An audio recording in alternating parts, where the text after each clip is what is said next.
Vous l'avez vu dernièrement ou pas du tout, Bill Gates? Vous l'avez vu dernièrement? Je le vois. Il vous presse vous aussi. Bien sûr. Est-ce qu'on peut avoir un point Ouais. de ce dossier-là aujourd'hui? Il est bien sûr là en ce moment, hein? Ouais. Ouais. C'est un bon gars. Un bon monsieur. Non. Vous l'avez pas Non. Le point c'est simple. Ouais. Et je résume par l'arrêt de la Cour de la CEDEAO. Ouais. D'abord, Dr Diané, quand il m'a consulté pour venir le défendre, je vais aller voir le juge d'instruction. Il a dit au juge, bon, je vais me consulter, je veux le dossier de Diané. Il m'a donné le dossier de Diané. Je ne pense pas si ça, c'est ça. J'ai dit, ok. Il est possible pour détournement de données publiques. Et quel est le rapport? Il n'y a pas de rapport dans le dossier. Au moins, d'abord, on dit 15 milliards.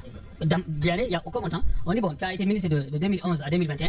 Tous les budgets que tu as gérés, il faut les justifier. C'est là où, en fait, on a trompé le général. C'est qu'on a dit, bon, ces gens-là, on a quelque chose contre eux, il suffisait simplement d'établir un rapport d'inspection pour nous, même si c'est faux, bon, on allait s'accrocher à ça comme c'est le cas de Gamaro, et puis après on avance. Mais c'est pas le cas. Donc, Diané a été placé en détention préventive, et malheureusement, le parquet a fait un détournement de procédure et autres. Mais qu'est-ce que dit la Cour de justice de la CEDEAO? Elle dit que le procureur est sorti pour dire que je n'ai pas besoin de chercher des preuves contre ces gens-là. Nous sommes en Guinée ici, on les connaît, on se connaît, tout le monde a appris quelque chose, sauf que... Deuxième chose, il dit que la chambre... Non, attendez, non, je vais finir. Bon, moi j'ai pas de problème. Mais quand même quoi. C'est ça la difficulté. Même dans notre travail, c'est ça la difficulté. Non, je veux dire, même dans notre travail, c'est difficile de prouver. Non, attendez, j'ai fini. Deuxième chose qui est plus importante, qui est très importante. La Cour dit que vous ne pouvez pas saisir les biens de quelqu'un, c'est-à-dire ses comptes bancaires, ses biens immobiliers, et lui demander de payer une caution de 20 milliards. Que vous, c'est-à-dire que c'est un contournement pour donner l'apparence d'une procédure normale, alors qu'on veut entretenir une détention arbitraire. C'est insultant de la décision de la Cour. Qu'à partir de ce moment-là, la décision des gens-là est devenue arbitraire et qu'il faut les libérer immédiatement et sans condition. Et la décision, il n'est pas susceptible de recours.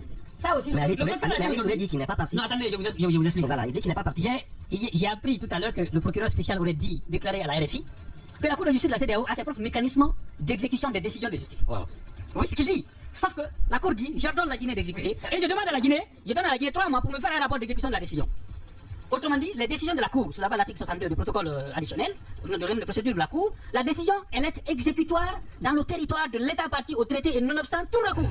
Donc on n'a pas besoin d'aller faire une formalité ou d'exéquature pour... Non, on n'a pas besoin d'exéquatuer la décision. L'exéquature, c'est une formalité qui consiste à rendre exécutoire une décision rendue par une juridiction étrangère. Sauf que la Cour de justice de la CEDEAO fait partie de l'ordonnancement juridique interne de notre pays, parce que quand elle a une décision, elle est exécutée. Maintenant, ils ont dit qu'ils ne l'exécutent pas et que ce n'est pas leur problème.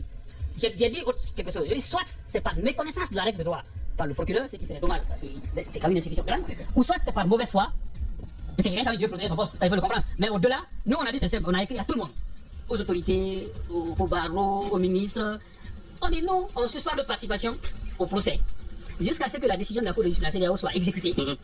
Parce qu'un avocat, ça doit servir à quelque chose, comme vous avez dit. C'est-à-dire que quand vous nous prenez pour aller vous défendre dans une juridiction, et que quand on a une décision, si on ne peut pas l'exécuter, l'avocat ne sert à rien. Bien sûr. Mais moi, je vais aller chercher quoi dans une procédure où je sais déjà à l'avance que mon cas ne va pas bénéficier d'un processus équitable.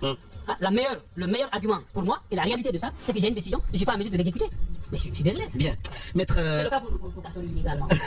Parlez dans le micro, s'il vous plaît. Parlez dans le micro. Merci beaucoup, en tout cas, d'être passé ce matin. Ça va bien, Dadis Moussa, Dadis Camara. Comment il se porte? Je suis très fier d'assurer la défense du capitaine Dadis. Très fier. Très fier de... Vous êtes l'homme d'un dossier carabiné, quoi. Est-ce que ça va pour lui? Il adore ça. Comment ça va pour lui? Dadis est en très bonne santé. Dadis a un mental d'acier. Dadis est fort.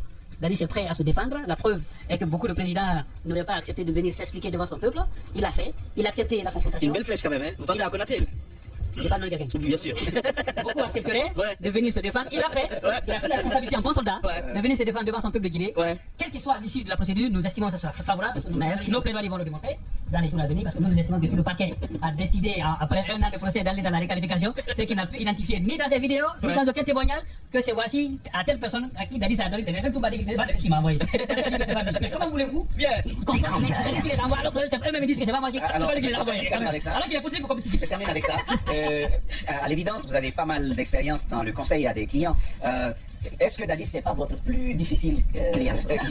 Parce que j'ai voulu poser la question, est-ce qu'il vous écoute même? Est-ce qu'il est conseillable, Dadis? Est-ce qu'il sait se mettre dans les rangs? Je ne vais pas vous dévoiler les conversations que j'ai avec mon client. Ça se relève du secret professionnel.